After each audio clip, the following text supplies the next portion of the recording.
আলহামদুলিল্লাহ আমাদের বাড়িটা তৈরি করা ছেলে মেয়ে এখান থেকে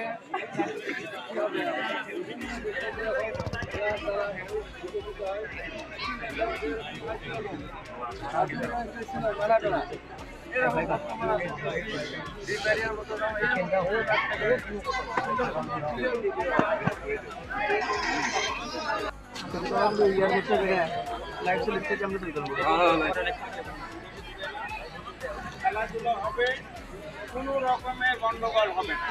রেফারি যা বলবে সেই সিদ্ধান্ত কোনো দর্শক ভেতরে নামবেন, কোনো দর্শক ভেতরে নামার চেষ্টা করলে সাথে সাথে কমিটির লোক তাকে ধরে নিয়ে চলে যাবে। কথা বুঝছো? খেলাধুলো করবো, মারামারির চেষ্টা করবো না, ফাউল করার চেষ্টা করবো। আর কি থাকবে